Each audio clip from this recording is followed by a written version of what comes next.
Synced. I'm Dr. Allie Kane, and welcome to class 1 of rehabilitating your core and pelvic floor.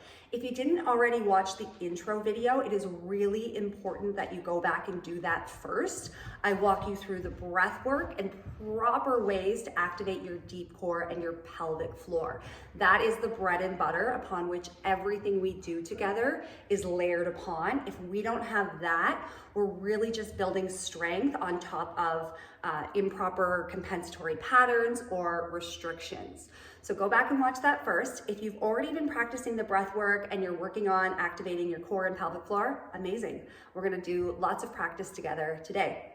A reminder, I am 4 months postpartum, so I'm doing this with you. I have been rehabilitating my body since I gave birth through gentle breath work, through core and pelvic floor and glute exercises, and I'm really happy to do this with you today. Before we get started, I talk a lot about postpartum, and that's my experience right now, but I'm also getting my body ready for perimenopause. The universal age of menopause is 51, but perimenopause can be the decade leading up to that. And it's really about what we do in that time and our lifespan that sets us up for success or not when you hit menopause. And one of the things about perimenopause, menopause that it's characterized by is a drop off in estrogen.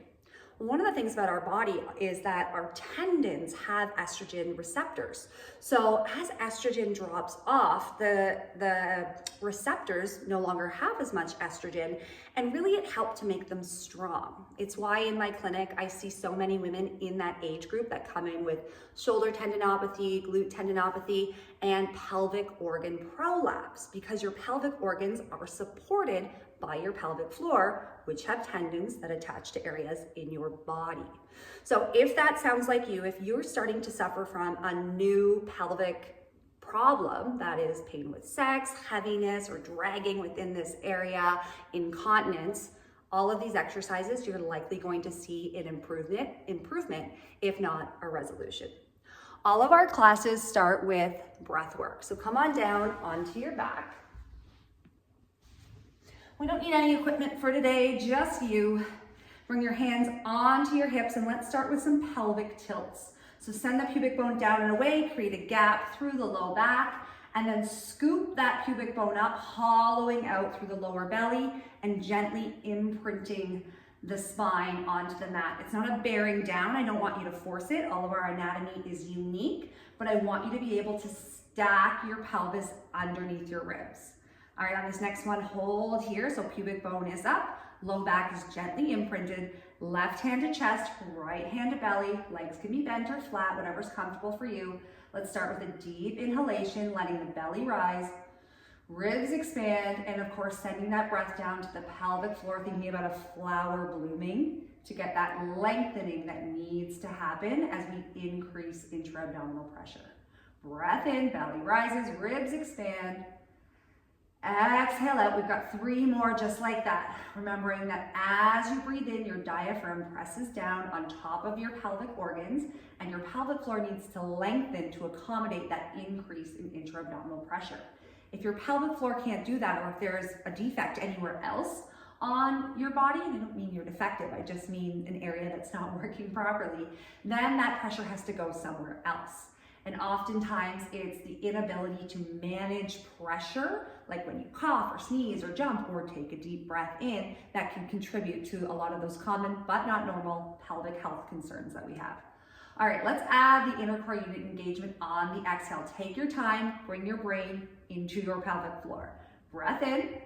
As you exhale, you find a flicker of muscle activity through the anus, the muscles you would use to hold in a fart. Add a little lift. Make sure the glutes aren't trying to compensate. Pull the belly button in and up like you're wrapping the core inwards, like you're tightening up a corset, making sure you can still breathe and still talk. Let that all go, breathe in. Belly rises, ribs expand, exhale out, lifting through the pelvic floor, wrapping through the core. 3 more just like that.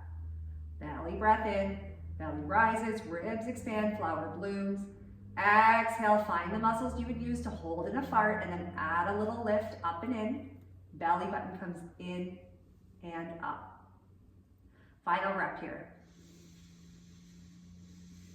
Exhale, lift, wrap, hold.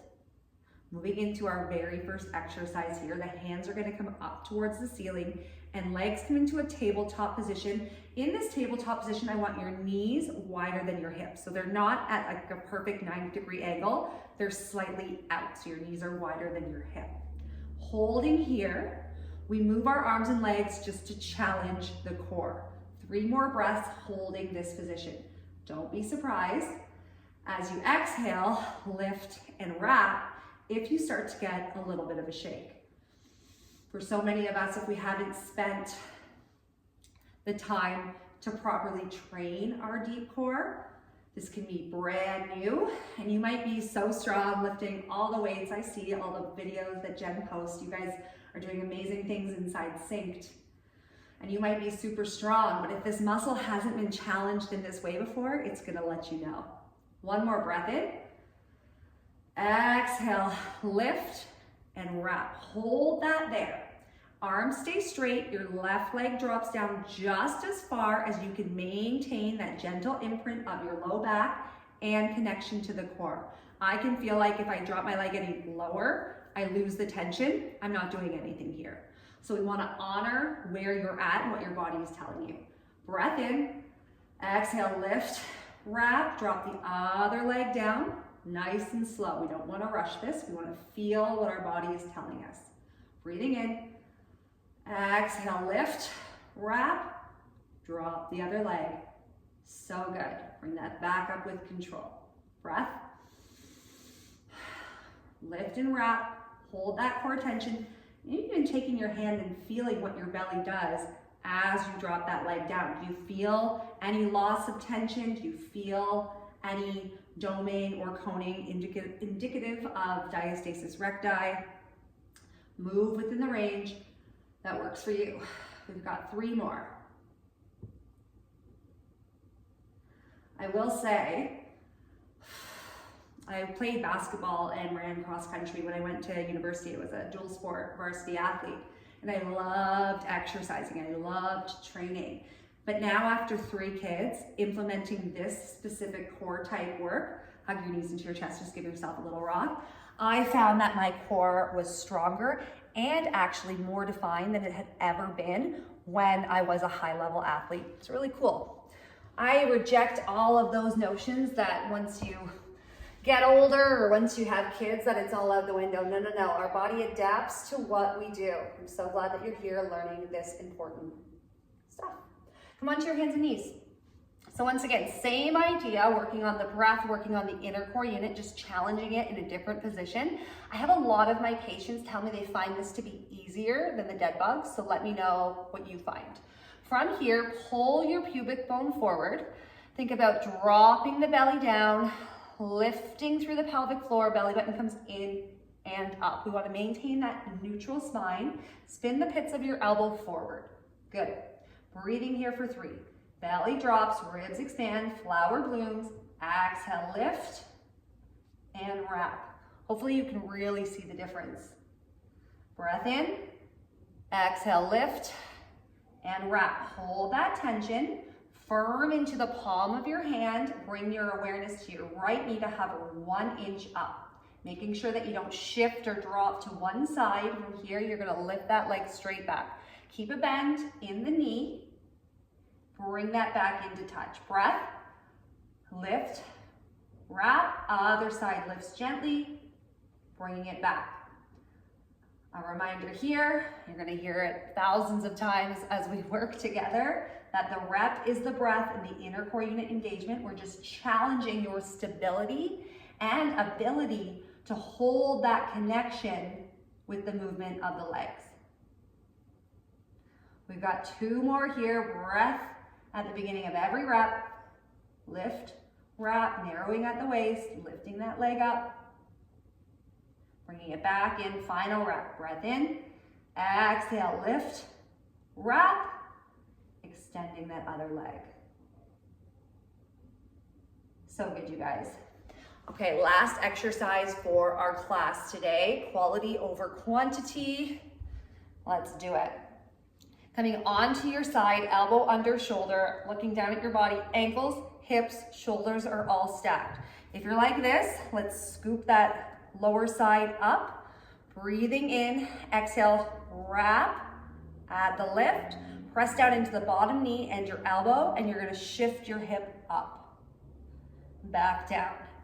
Now, wherever you're at, if you feel like you're really nailing this inner core unit activation and you can hold it throughout, you don't necessarily need to start every rep with a breath. And certainly as we move through this together and get stronger, you'll find that you can do more reps on that first breath and that first inner core unit activation. But while we're getting the hang of things, we slow right down so that we can accelerate later. When it comes to the results for your core and pelvic floor, slow is really the fastest way to get there. Lifting it up. Good, switching sides. This is my weak side. I blame it because Sadie, my baby, my 4-month-old, was hanging out on my right side for pretty much all of my pregnancy. So I have to slow right down on this side. Lifting up, make sure ankles, hips, shoulders are stacked. Breathing in, exhale, lift, wrap, and begin. Whew.